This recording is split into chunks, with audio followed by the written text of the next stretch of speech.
A graça e a paz, queridos. Que bom estar com vocês aqui, num tempo tão festivo. A gente iria se reunir com as mulheres, mas o Senhor tinha algo novo para a gente, algo mais para a gente. Pessoal do som, eu preciso minha voz aqui no retorno, por favor. Eu estou ouvindo só a voz que está indo para vocês, tá bom? Gente, tempo de festa, né? Glória a Jesus. O Senhor transborda. E os dias são desafiadores, sim ou não? Os dias são desafiadores. Mas nesses dias desafiadores, nós somos aperfeiçoados, treinados, esticados. A nossa fé é testada. E todas as coisas cooperam conjuntamente para o bem daqueles que amam a Deus. Então eu não sei o que você está passando, mas eu tenho certeza que você está passando alguma coisa, porque não está fácil para ninguém, né?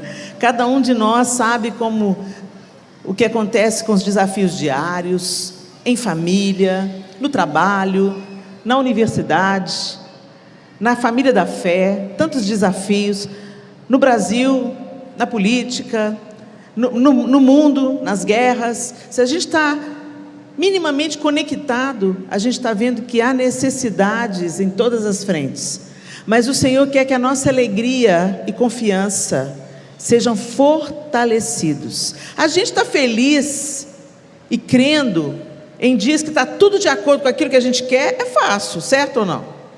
Mas o Senhor quer nos aperfeiçoar e nos fazer enxergar que Ele está no topo da montanha e no fundo do vale.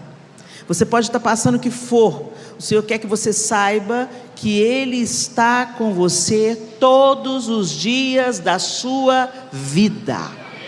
Foi essa a promessa que Jesus nos fez. Ele não diz que nós viveríamos deitados eternamente em berço esplêndido. Ele não nos disse que a nossa vida seria um mar de rosas. Muito pelo contrário. Ele disse: no mundo tereis aflições, mas tende bom ânimo, eu venci o mundo. Então, se você segue os meus passos, né? Se você segue os passos de Cristo, vai ter luta? Vai ter cruz? Vai, mas vai ter glória também. E Ele fez uma promessa. A promessa que Ele fez é que Ele estaria conosco todos os dias, nos bons dias e nos dias ruins, nos dias em que tudo dá de acordo com aquilo que a gente quer, que a gente sonha, que a gente prefere, e nos dias que parece que está tudo ao contrário, o Senhor está, e Ele é digno de ser adorado nos dias em que nós estamos felizes e satisfeitos, e Ele é digno de ser adorado nos dias que nós nos sentimos esmagados. Ele é digno em todo o tempo. Você pode dizer um amém para isso? No final dessa reunião, eu quero plantar uma semente no seu coração, e eu quero que vocês plantem uma semente no meu também. Eu trouxe o seja feliz hoje. Seja feliz hoje. O caminho do contentamento. Como a gente sempre acredita que precisa de mais alguma coisa para ser feliz, né? Quando eu casar eu vou ser feliz. Quando eu tiver filho eu vou ser feliz. Quando eu formar eu vou ser feliz. Quando os meus filhos crescerem eu vou ser feliz. Quando eu for avó eu vou ser feliz. Não, gente, o que a gente tem para viver é hoje. E o Senhor quer se revelar a nós hoje, e quer que a gente entenda o significado do que é viver contente, como o apóstolo Paulo, em toda e qualquer situação, tendo muito ou tendo pouco, na fartura ou na falta. Em todas as coisas nós somos mais do que vencedores, em Cristo nós somos mais do que vencedores. Então, no final do culto, se você quer levar essa mensagem para ensinar, a você enxergar como você tem tantos motivos de ser feliz na sua vida e às vezes não enxerga, leve o livro para casa, está na livraria da igreja. Amém? Pessoal, vamos para a bendita palavra de Deus. É tão interessante que quando Jesus falava aos seus discípulos, Ele falava por parábolas. Ao povo, Ele falava por parábolas. E quando Ele conta a parábola dos semeador, quando Ele conta a parábola do semeador para os seus discípulos, tem um interlúdio ali entre a explicação e o conto da parábola que é meio impactante. Mateus 13, de 10 a 15, na NVI, ele diz assim: os discípulos aproximaram-se de Jesus, e perguntaram: por que falas ao povo por parábolas? Ele respondeu: a vocês foi dado o conhecimento dos mistérios do reino dos céus, mas a eles não. A quem tem será dado, e este terá em grande quantidade. De quem não tem, até o que tem lhe será tirado. Por essa razão eu lhes falo por parábolas. Porque vendo eles não veem, e ouvindo não ouvem nem entendem. Nele se cumpre a profecia de Isaías: ainda que estejam sempre ouvindo, vocês nunca entenderão; ainda que estejam sempre vendo, jamais perceberão. Pois o coração deste povo se tornou insensível, de má vontade ouviram com os seus ouvidos e fecharam os seus olhos. Se assim não fosse, poderiam ver com os olhos, ouvir com os ouvidos, entender com o coração e converter-se, e eu os curaria. Quando eu li esse texto eu pensava assim: mas Deus, o Senhor não quer que as pessoas se curem? O Senhor não quer que as pessoas se convertam a Ti? Então por que o Senhor está falando que eles vendo não vão entender, eles ouvindo não vão entender, eles vendo não vão enxergar? Por que essa profecia de Isaías foi liberada? Porque, gente, porque Jesus estava sempre com uma multidão diante dele, e na multidão tinha gente que queria Jesus, e tinha gente que queria as bênçãos de Jesus, queria um pouquinho da multiplicação dos pães, queria um milagre para curar o seu parente mais próximo, queria um milagre para estancar a sua própria doença. Esses não estavam interessados nos ensinos de Jesus. Quando Jesus estava ensinando por parábolas, as pessoas ouviam, uma multidão ouvia, mas poucos se chegavam a eles e diziam: mestre, explica-nos a parábola. Nós não entendemos a parábola, mas nós queremos entender. E eu quero te perguntar hoje, meu irmão, minha irmã, você está em que posição? Você veio por quê? Apenas para fazer parte da festa de inauguração? Ou você veio porque você quer Jesus? Só Ele tem palavras de vida eterna. A gente cantou aqui no período de louvor: eu não vim por causa das suas bênçãos. Jesus, o Senhor não deve nada para mim, eu quero a Ti. Gente, Ele vai se revelar para quem quer Ele. Mas muita gente vai entrar e vai sair da igreja uma vida inteira e não vai entender nada. E não é porque o Senhor não põe a mesa, é porque as pessoas se assentam apenas na mesa que lhes interessa. Eu quero dizer para você: discirna hoje a sua mesa, e pare de vir até Cristo por aquilo que Ele pode te dar, porque tudo que Ele podia te dar, Ele já te deu. Ele deu a vida dEle, para você ter novamente acesso ao Pai. Você estava morto, condenado ao inferno. Todo ser humano nasce condenado ao inferno, nasce separado de Deus, mas através de Cristo nós somos reconectados com Ele. Hoje é sexta-feira, hoje é a marca de que aquele sacrifício na cruz nos reconciliou definitivamente com o Pai. Então, em nome de Jesus, que a gente não se relacione com Deus apenas através da religião, apenas através de um interesse. Eu venho, bato meu ponto, participo do culto e vou para casa feliz porque o louvor foi tão abençoador, porque as luzes estavam lindas, as canções afinadas, o painel maravilhoso, mas volta para casa e continua vivendo a mesma vida. Que o Senhor, em nome de Jesus, abra a sua compreensão para que você entenda as Escrituras e não apenas as ouça, mas se torne praticante delas, para a glória de Deus Pai. Amém? Abra sua Bíblia comigo na segunda carta de Pedro. Segunda de Pedro, capítulo 3.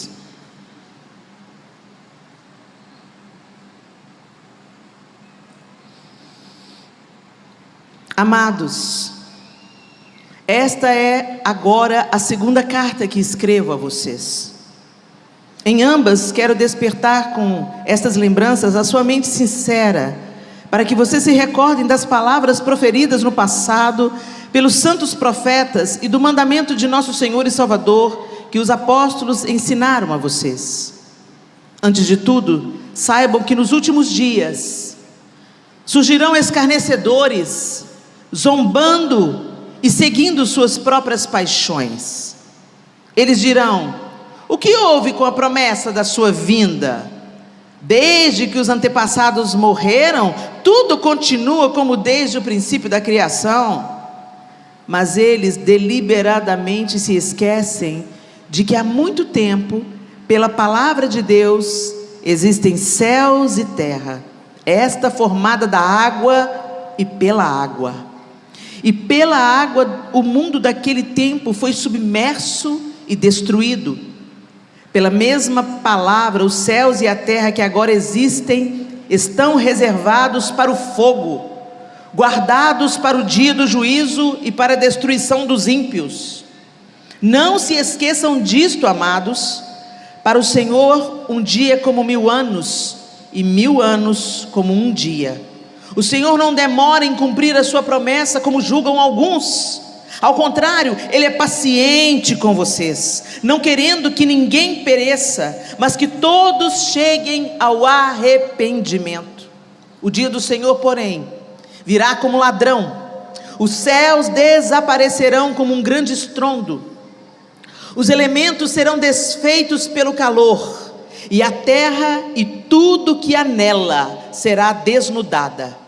Visto que tudo será assim desfeito, que tipo de pessoas é necessário que vocês sejam?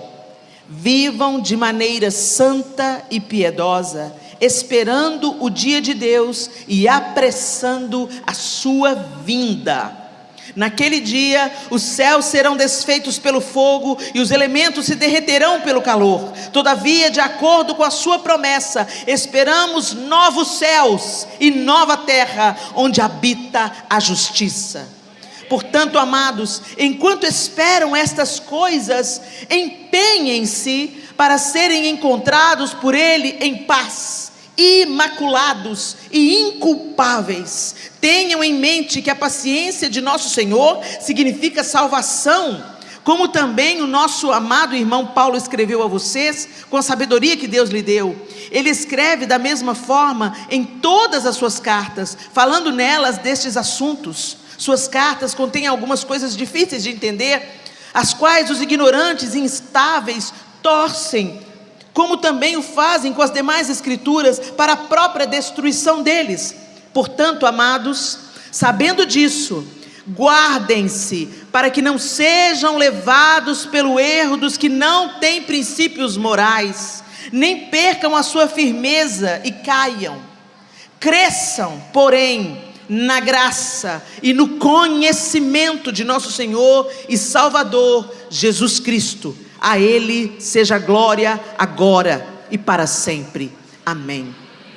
Senhor, essa é a Tua palavra, e nós te pedimos que nessa noite ela nos exorte, nos console, nos ensine, mude a nossa mente, gere em nós uma nova maneira de viver, em nome de Jesus. Amém e amém. Queridos, nós estamos vivendo, como eu disse, dias desafiadores, dias de más notícias, de aceleração da impiedade, coisas que há 10 anos atrás eram bem definidas, o que é certo, o que é errado, hoje não são mais. Hoje o que era certo é errado, e o que o errado se tornou certo. Hoje a gente vê algumas questões que parece que a gente está sonhando. Não acredito que eu ouvi isso, não acredito que eu vi isso. Dá vontade de falar assim: para aí o mundo que eu vou descer. Não estou dando conta. Mas acontece, gente, que quando a gente olha para as Escrituras, a gente vê que não tem nada novo debaixo do céu, e que as profecias estão se cumprindo. Está havendo uma aceleração da maldade, e nós estamos vivendo os últimos dias desde que Jesus subiu aos céus. E algumas pessoas hoje, você já escuta falando exatamente o que já estavam falando para Pedro há mais de 2000 anos atrás. Mas desde a criação o mundo continua do mesmo jeito. Jesus fala que vai voltar, volta nada. E a promessa? Já passou mais de 2000 anos, vocês ainda acreditam nisso? A gente já está ouvindo hoje que Pedro já ouvia. Gente, por isso mesmo o mundo se torna indesculpável, porque Deus está estendendo misericórdia por mais de 2000 anos. Desde que Jesus subiu ao céu e prometeu voltar, Deus tem dado ao homem, através das gerações, através dos séculos, a chance de conhecerem o Evangelho de Jesus Cristo, se converterem a Ele e viverem um novo estilo de vida que também anuncia a Cristo. Deus está estendendo graça e misericórdia, Ele é longânimo. Mas quando a taça da sua ira transbordar, aqueles que não creem, aqueles que rejeitam, aqueles que dão as costas para a palavra do Senhor, estes sofrerão a grande ira do Senhor. Jesus morreu numa sexta-feira, foi pendurado no madeiro. Deus moeu o seu próprio Filho na cruz, para que eu e você tivéssemos acesso a Ele. Deus não poupou o seu próprio Filho para que você tivesse uma nova perspectiva de vida e salvação. E há 2000 anos essa palavra tem sido anunciada, há mais de 2000 anos, isso atravessa os séculos, essa palavra atravessa os séculos, o Evangelho atravessa os séculos, quebra os paradigmas, anuncia a verdade, mas os homens dão coceira nos ouvidos e eles não querem saber. O apóstolo Pedro começa falando que nos últimos dias surgirão escarnecedores, zombando e seguindo suas próprias paixões. É o que a gente está vendo aí. Dentre eles, há ainda aqueles a quem Deus quer salvar. Dentre eles, ainda tem aqueles que Deus quer alcançar. E nós estamos aqui para anunciar, não apenas com as nossas palavras, meus irmãos, mas com a nossa vida. Que nós cremos que a nossa esperança é inabalável, porque ela não está em homens, ela não está em governos humanos. A nossa esperança está de que o justo restaurará todas as coisas. Quando Jesus se assentar no trono para reinar, tudo que nós almejamos de retidão, de beleza, de justiça, de restauração, Ele fará. A nossa esperança é Cristo, a nossa esperança a política não pode nos dar. Vocês entendem o que eu estou dizendo? Deus não divide a glória dele com ninguém. E embora eu reconheça o esforço de governantes sérios que querem fazer o que é justo, o que é certo, o que é bom, não se engane. O estado de perversão que o planeta se encontra só será restaurado pelo reinado do Cordeiro. Mas nós paramos, gente, de falar nisso, de acreditar nisso, de viver para isso. A gente quer uma vida boa aqui e agora. A gente quer que o Senhor resolva as nossas questões aqui e agora. Nós nos tornamos pequenos, mesquinhos e egoístas. Enquanto aquela primeira safra de seguidores de Jesus estava disposto a morrer, e morreram. Todos os discípulos de Jesus morreram. Não morreram uma morte natural, exceto João. Os 11 discípulos de Jesus, Matias substituindo Judas, todos eles foram martirizados. Paulo foi decapitado para fazer o Evangelho chegar a nós hoje.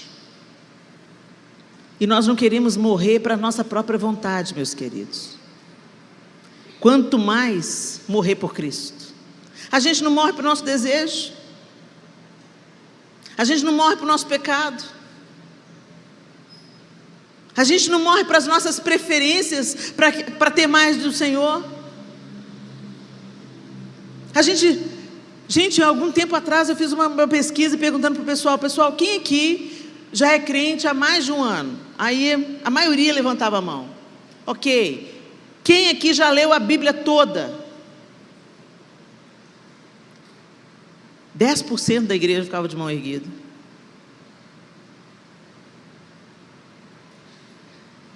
Como é que você quer conhecer alguém se você não escuta a voz dele?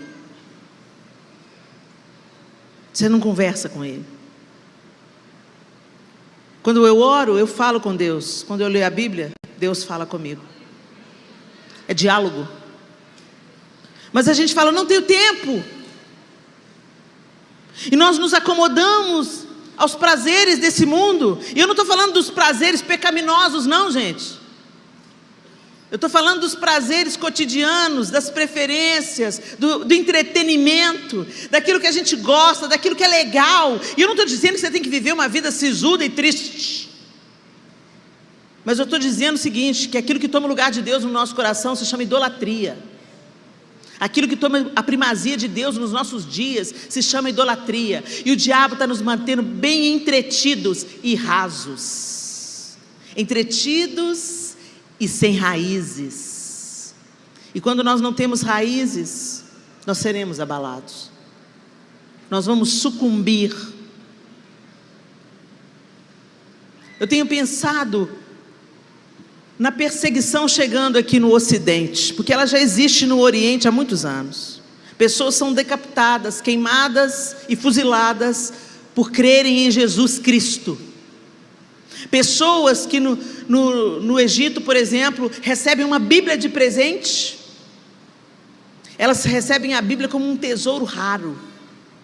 E nós temos a Bíblia, só aqui nesse tablet eu tenho 6 versões da Bíblia. Nós temos acesso. Em alguns países, não. Em alguns países, não tem pregação no YouTube. Não tem reunião nas igrejas. A igreja é marginal, é underground. As pessoas se reúnem escondidas. E aqui a gente tem a Bíblia, a gente tem a igreja, a gente tem o Kids, a gente tem os adolescentes, e a gente tem acampamento. E o que é que a gente está fazendo com isso, pessoal? Essa igreja foi estabelecida aqui para ser luz. E Lagoinha vem para somar, não como a melhor igreja, a Lagoinha vem para somar com todo o corpo de Cristo que se reúne em Sorocaba. Lagoinha vem para somar com tudo aquilo que já estava estabelecido aqui antes que Lagoinha chegasse. Lagoinha é apenas um membro de todo o corpo de Cristo. E a igreja do Senhor está estabelecida na terra para fazer diferença. Aí você fala, amém, amém, Helena, é isso mesmo. Mas o que você está fazendo como igreja, meu lindo? O que você está fazendo como igreja, minha querida? Porque tudo fica nas costas dos pastores, diáconos, presbíteros e líderes. Nós não fomos chamados para ser consumidor de igreja, nós fomos chamados para ser igreja. Parte do corpo, participante dos processos. Por isso quando o pastor falou, o pastor Vitão, também veio conversando com a gente no carro, trouxe a gente do aeroporto, ele veio falando de todo o engajamento da galera dessa igreja, participando. Eu falei assim, isso é maravilhoso, porque quando você prega um prego, quando você limpa um chão na igreja que você frequenta, você entende que você não está ali só para consumir a igreja, que igreja não é farmácia, não é supermercado, não é loja de grife. Igreja é onde o corpo se reúne para se nutrir, para se aperfeiçoar, para ser tratado, para lixar um ao outro e para sair e transbordar para aqueles que não creem. A igreja não é um lugar que a gente consome, gente. Mas infelizmente a gente está vivendo um tempo. Deixa eu ver essa igreja. Olha, tem painel de LED. Deixa eu ver o Kids, né? Porque eu tenho filho, eu quero um lugar que atenda os meus filhos. A igreja é parceira da família no processo de discipulado das crianças. A responsabilidade de apresentar Jesus para o seu filho não é do Kids, não, é sua.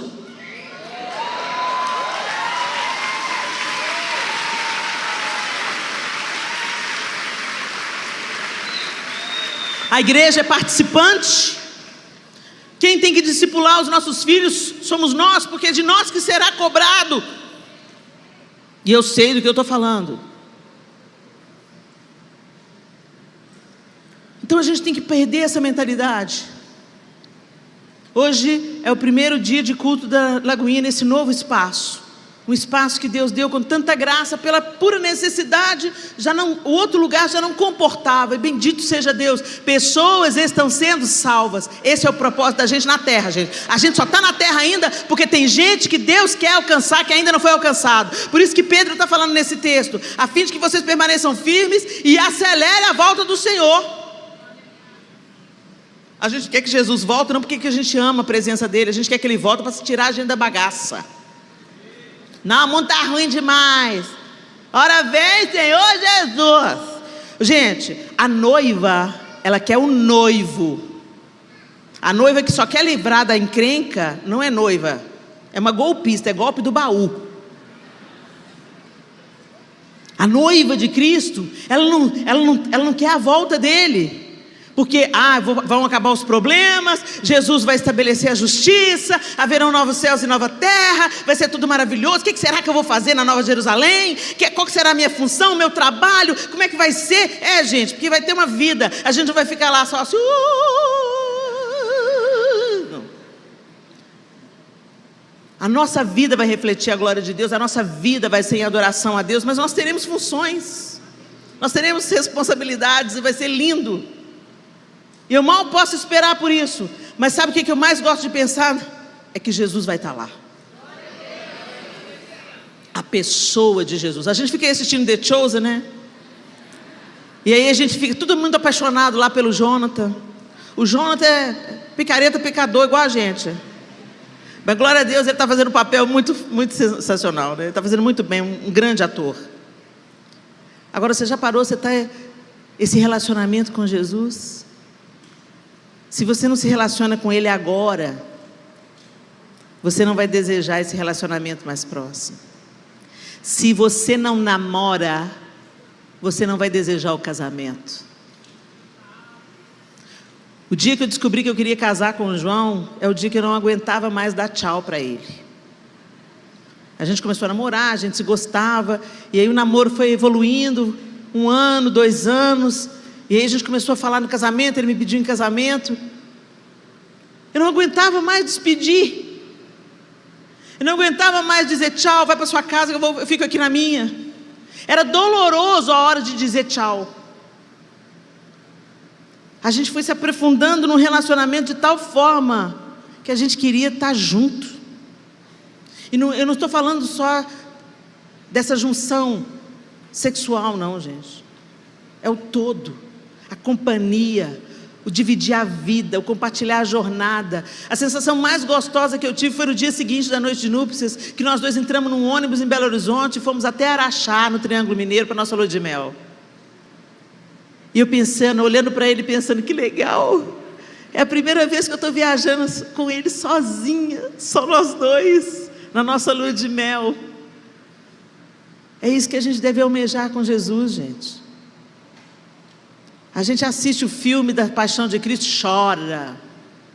Assiste The Chosen, chora. Mas na hora de você ter sua intimidade com Ele no quarto, você vai para o celular. Eu quero a presença de Deus. Eu vou escutar uma mensagem da Helena Tanuri no YouTube. Não, gente, tem coisa que é só você e Ele. Sem outra pessoa.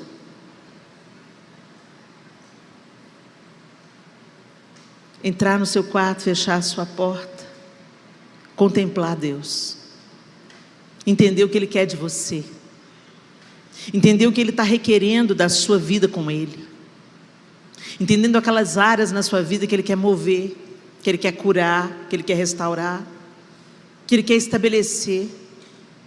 Entender como Ele vai te usar na vida de outras pessoas. Às vezes a gente almeja por grandes coisas, pensa, Deus vai me usar, eu vou cantar, eu vou gravar o EP, eu vou pregar a palavra com o microfone na mão. Não, às vezes Deus quer te usar para a sua vizinha, quer te usar na vida de uma pessoa que entra na igreja e o diaconato não percebe, mas você percebe. Gente, está chegando um tempo que a gente tem que tomar a nossa posição no corpo de Cristo, assumir a nossa responsabilidade pessoal. Como eu participo desse todo para a glória de Deus? Como eu vivo a vida para a glória de Deus? Como eu posso abençoar o meu patrão, o meu funcionário, os meus iguais no meu trabalho? Como eu posso ser bênção? Gente, mais do que pregar com a boca, prega com a vida.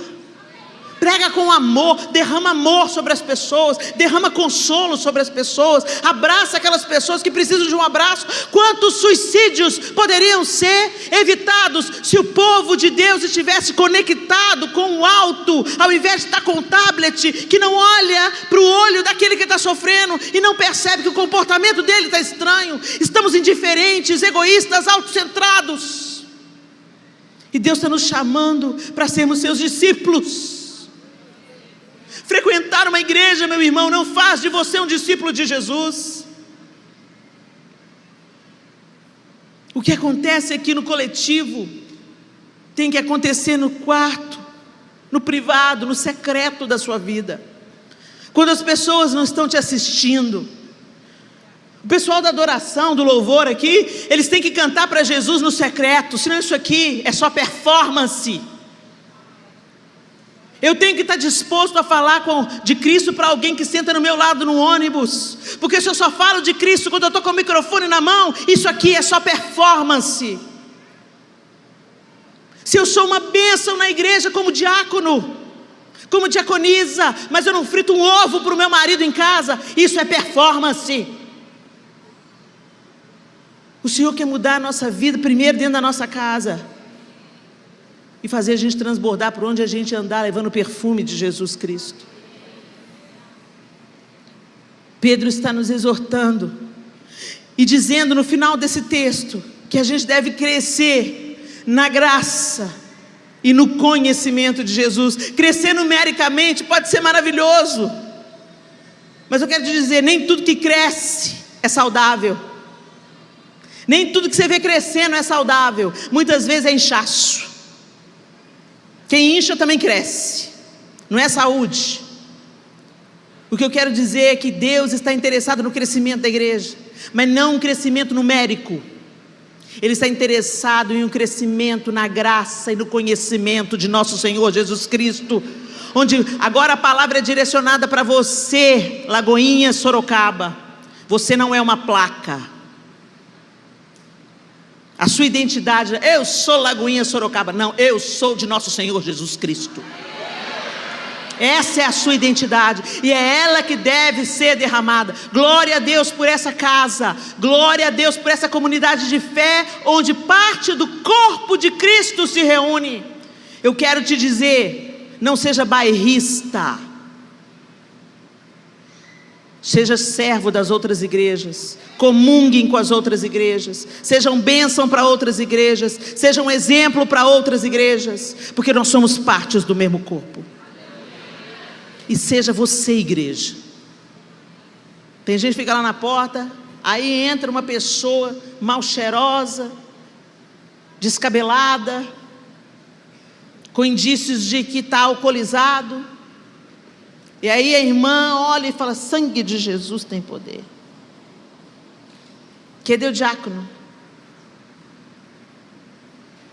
Ninguém à vista. O pastor está pregando. Alguém do louvor? Ninguém.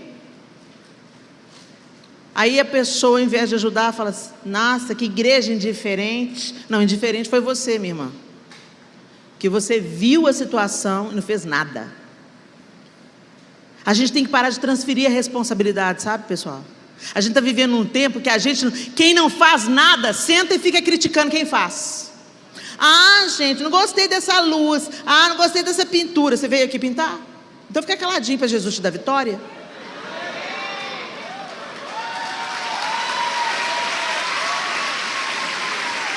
É impressionante. Quando você vê alguém criticando muito, você vai ver a vida, não faz nada. Não faz nada, e senta e fica criticando. Ah, assim ficava melhor, assim podia ficar. Eu anunciei uma viagem para Israel, que eu vou levar um grupo de pessoas, de mulheres, no final do ano. Aí coloquei lá no meu Instagram, né? Eu já faço isso há 7 anos, o Congresso de Mulher. Aí a pessoa chegou lá e falou assim: podia fazer um na Ilha do Marajó. Eu falei: excelente ideia, você já fez? Me mostra com quem eu entro em contato. Me respondeu? Não respondeu. A ideia dele é boa mesmo, bora fazer um Congresso de Mulher na Ilha do Marajó. Lá está precisando demais, e a gente vai onde a gente precisa mesmo. Mas por trás de uma palavra de superioridade, santidade, tem alguém que não faz nada. Sabe aquela história de Judas? É o mesmo espírito. Nossa, que desperdício esse perfume. Podia vender e dar o dinheiro aos pobres. Judas. Esse é o discurso de Judas. Em vez de ficar falando aquilo que o outro não faz, faça. Seja você uma bênção. Seja você igreja. Seja você o reflexo de Cristo nessa cidade. Onde você andar, seja na faculdade, seja no trabalho, seja na sua comunidade de fé, se você não é aqui na Lagoinha, seja onde você congrega, seja uma bênção, seja luz, seja um cooperador do reino, seja um evangelista, seja um homem, uma mulher cheia do Espírito Santo, esteja ligado com o Espírito Santo. Aquela pessoa está com uma cara batida, está com uma cara triste, vai lá, canta para ela, fala para ela, olha, Deus está me mandando, entrega uma rosa, faz qualquer coisa, mas anuncia Jesus, transborda Jesus, porque os dias são maus, e Ele quer alcançar tantos, e a gente quer que Ele volta logo. Cresça na graça. Sabe o que é crescer na graça, gente? O apóstolo Pedro está instruindo: cresçam na graça e no conhecimento de nosso Senhor Jesus Cristo. Crescer na graça é entender que essa graça, o favor que eu não mereço, a salvação que eu não merecia, que me foi outorgada por Jesus Cristo, pelo sacrifício dele na cruz, que esse favor que eu recebi me modifique dia após dia.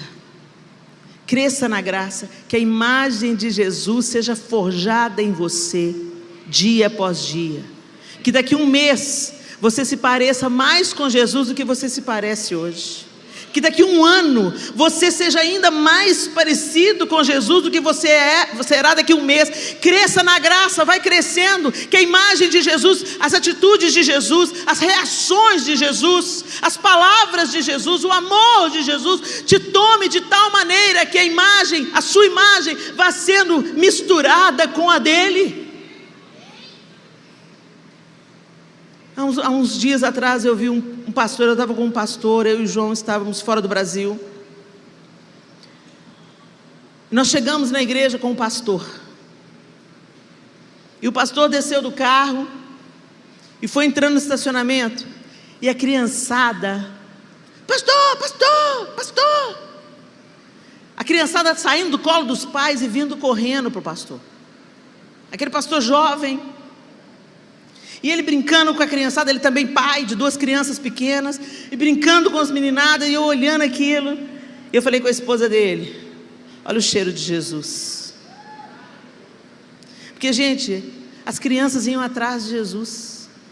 Os discípulos às vezes tinham problema com as crianças, de tanto que elas queriam ter acesso a Jesus. E olhando para aquele pastor, eu vi tantas qualidades que Jesus devia ter: a leveza, a alegria, a paciência com as crianças. Ele conversava com as crianças olhando nos olhos delas e celebrava o que elas diziam. Ele não estava assim, sendo superficial.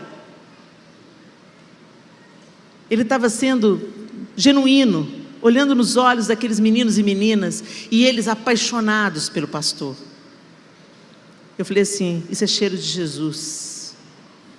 Jesus atraía as pessoas a Ele, e Ele não concordava com tudo. Vocês estão entendendo? Não é politicamente correto. Jesus não era politicamente correto. Ninguém mata alguém politicamente correto. Vocês estão entendendo? Era muito mais forte do que ser polido, bonzinho. Era amor genuíno que atraía as pessoas a Ele. Porque o que o ser humano mais precisa é de amor genuíno, amor não fingido. Cresçam na graça, cresçam nesse amor. Que as nossas orações, meus irmãos, sejam: Senhor, dá-me um coração igual ao teu, meu mestre.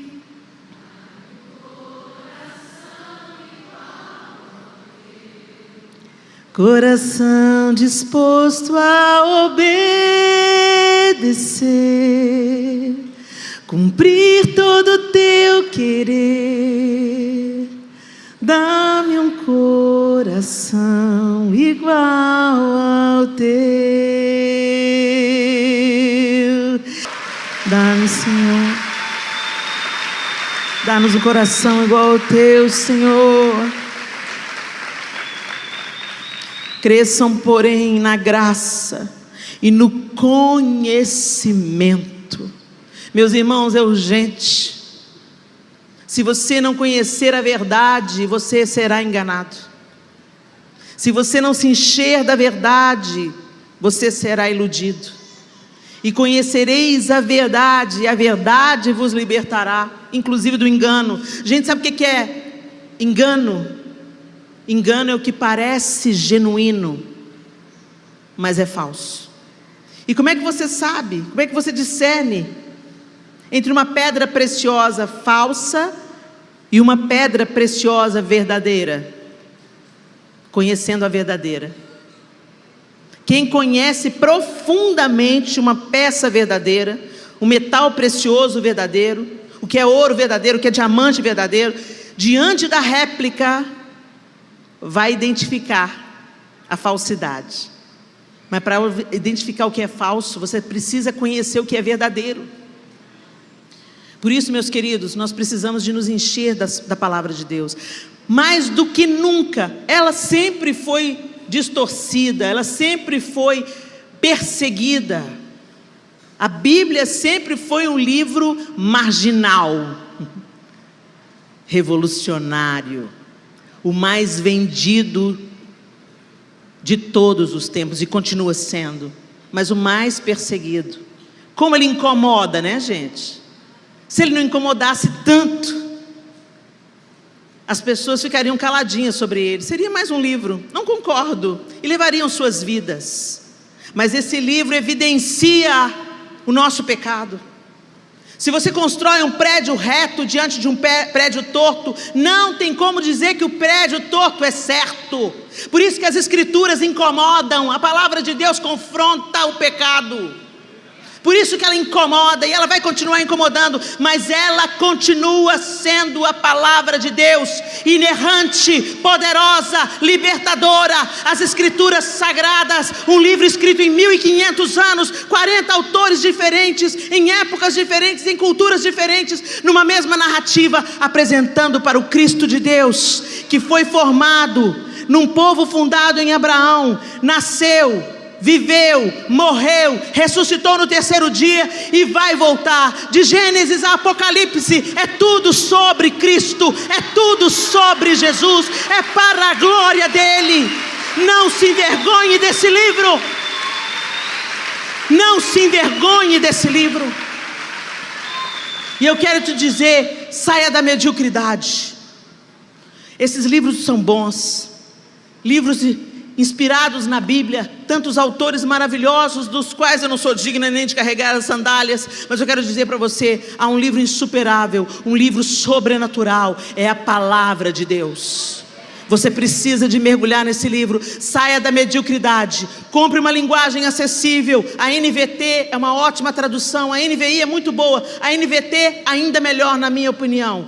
Leia a Bíblia. Leia a Bíblia, e quando terminar, lê de novo, e quando terminar a segunda vez, lê de novo, lê de novo, lê de novo, lê de novo, até você falar textos inteiros de cor, porque do seu coração ninguém tira as escrituras sagradas. Podem queimar a Bíblia, podem impedir que a gente leia a Bíblia, mas a Bíblia está dentro de nós. Vai chegar esse tempo, meus irmãos, e você precisa de se alimentar da palavra. Cresça no conhecimento de Jesus. E não tem como crescer no conhecimento de Jesus se você não lê as escrituras. Mas deixe que esse conhecimento seja permeado pela humildade de Cristo. Porque o que a gente vê é gente que conhece demais e se deixou ensoberbecer. E por causa disso muita gente tornou o conhecimento marginal. Não quero saber de ler a Bíblia não. Eu fazer teologia, nossa, todo mundo que faz teologia fica incrédulo. O problema nunca é o conhecimento, o problema sempre é o coração humano.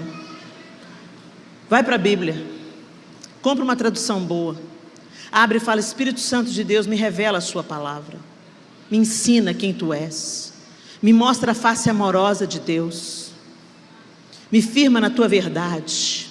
E me ensina a não apenas ser um leitor ou ouvinte das Escrituras Sagradas, mas um fiel praticante daquilo que eu aprendo. E usa minha vida para a tua glória e para o teu louvor. E é assim que Pedro termina a sua carta. A Ele seja a glória, agora e para sempre. Amém. Eu não sei como é que você chegou aqui, meu irmão, minha irmã.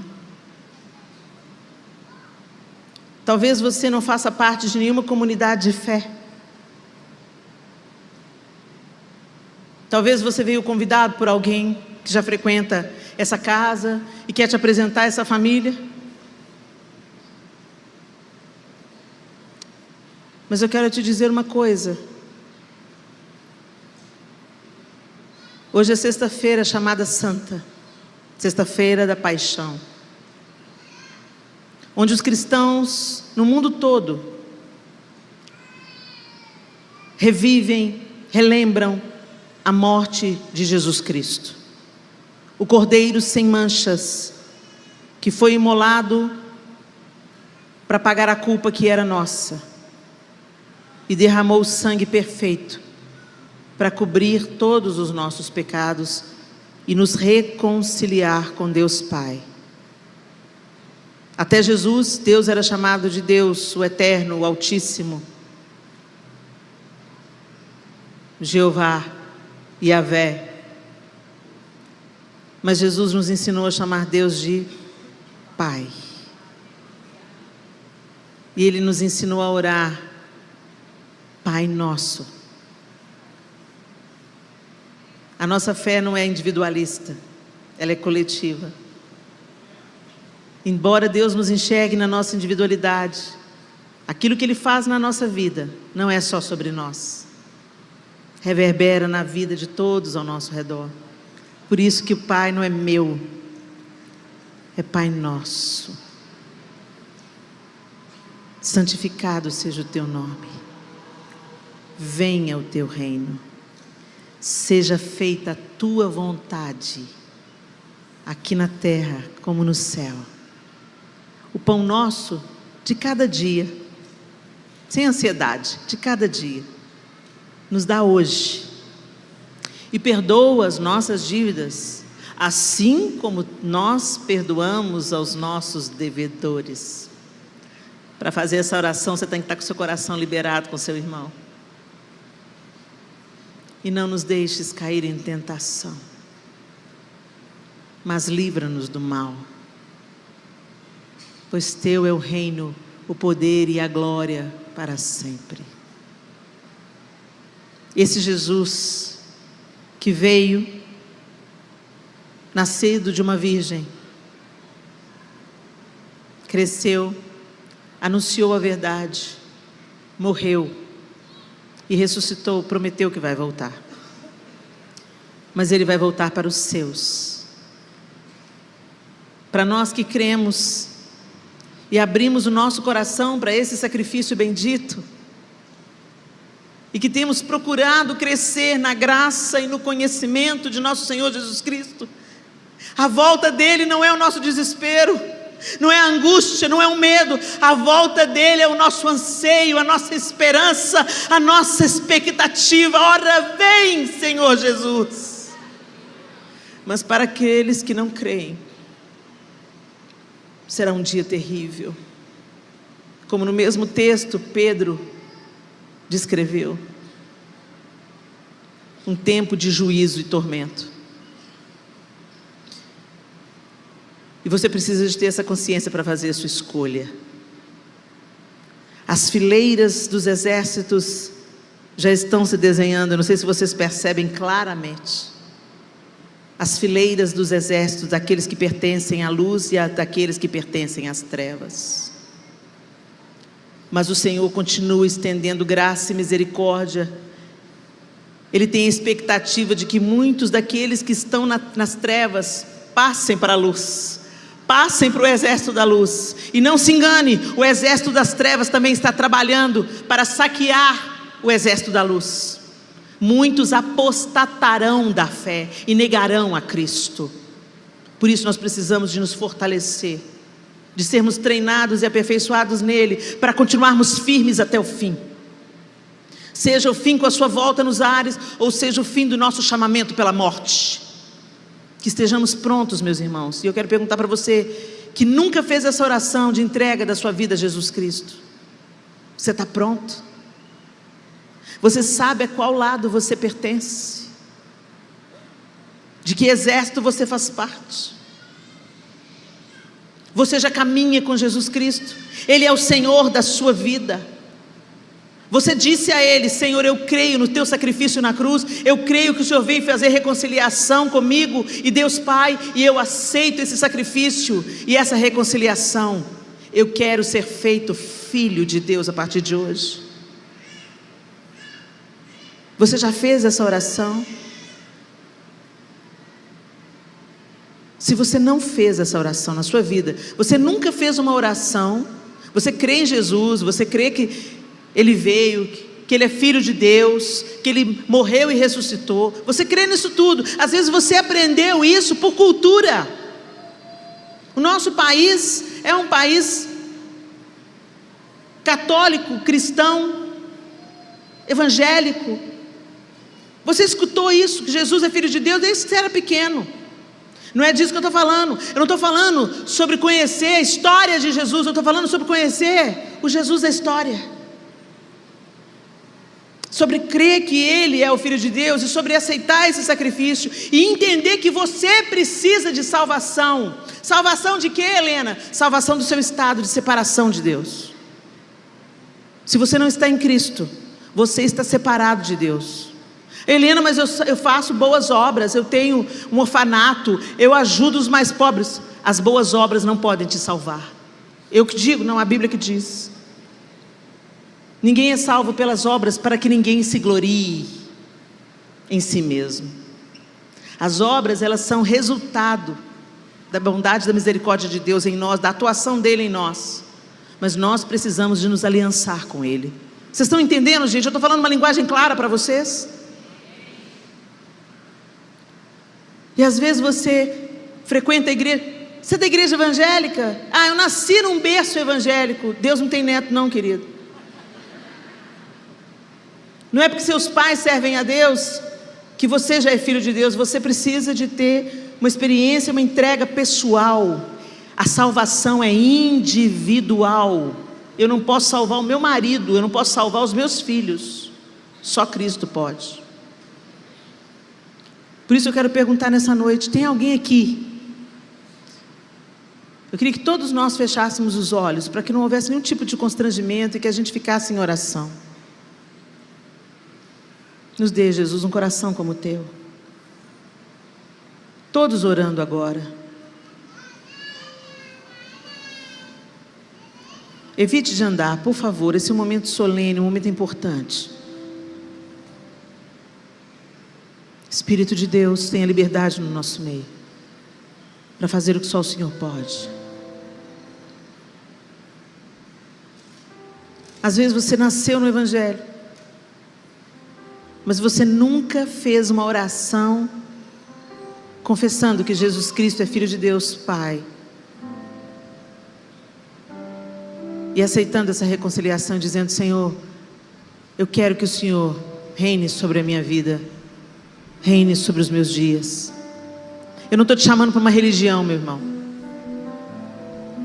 Eu estou te convidando para um relacionamento com Deus Pai, através de Jesus Cristo, seu Filho.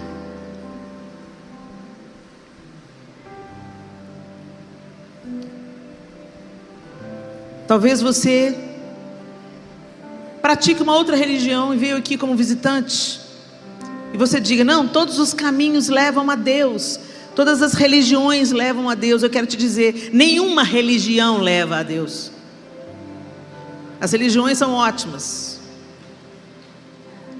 mas o caminho é só Jesus. O caminho não é uma religião, o caminho é uma pessoa.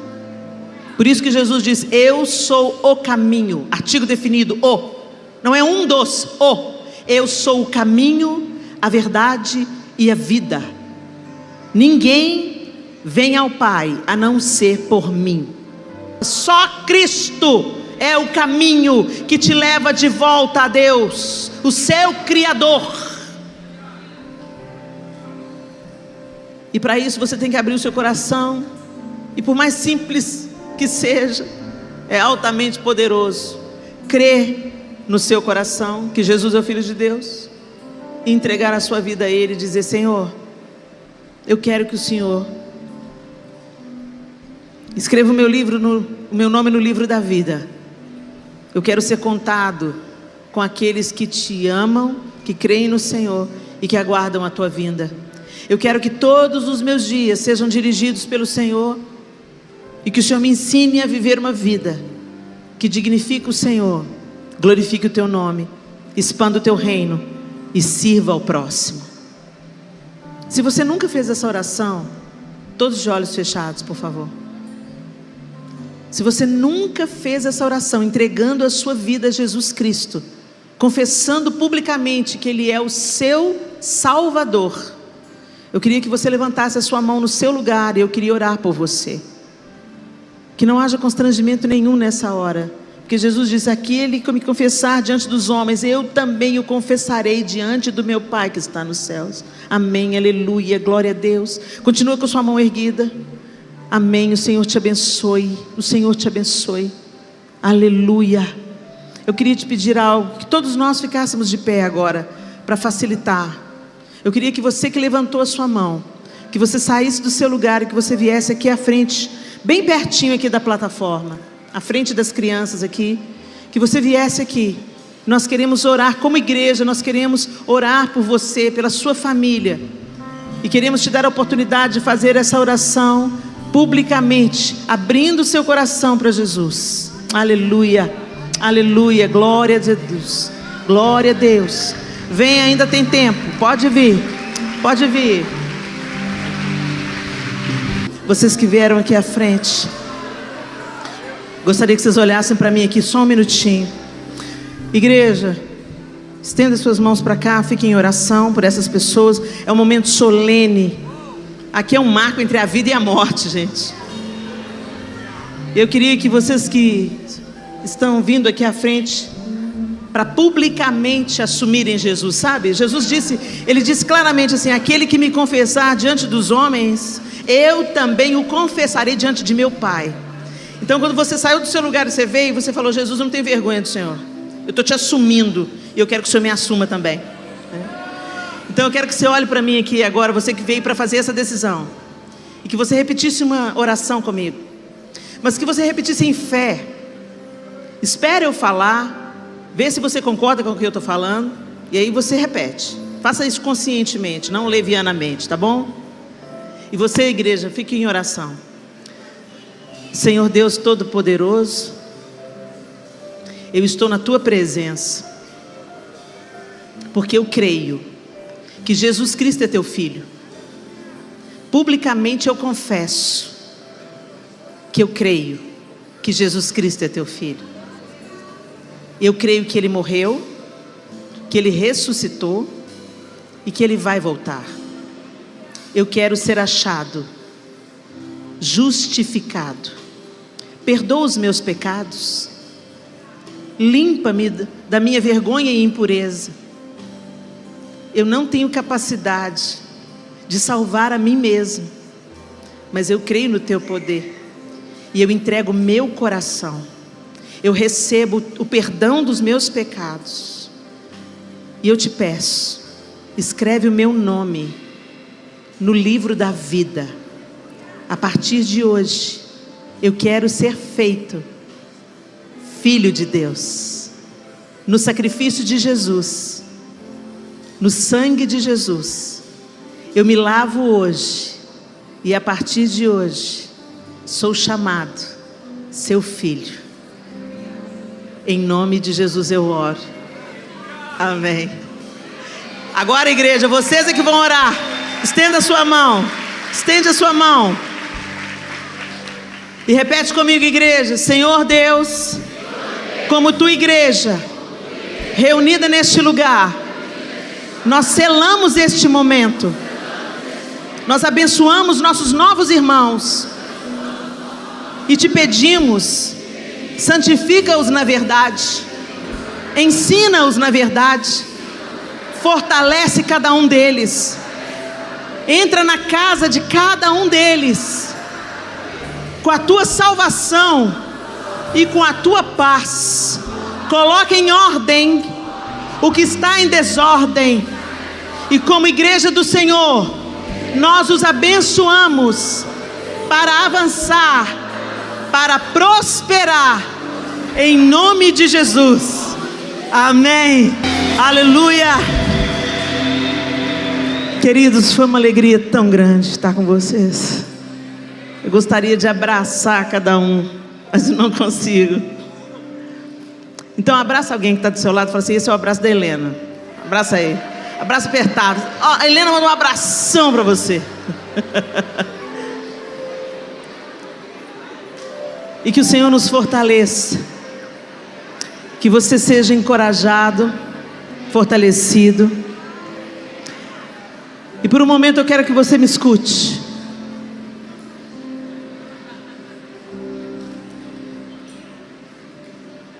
De uma vez por todas, meus irmãos e irmãs, nós não consumimos a igreja, nós somos parte dela.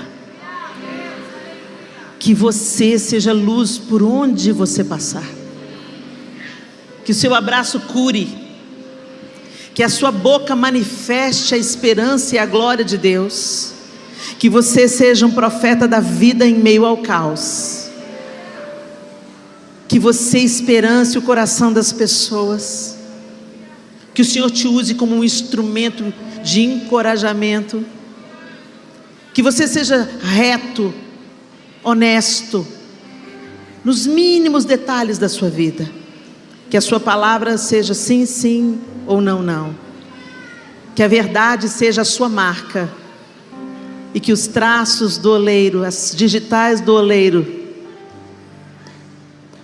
sejam vistas em você, barro. Você é imperfeito, mas Cristo em vós, a esperança da glória. Deus abençoe Lagoinha, Igreja do Senhor em Sorocaba.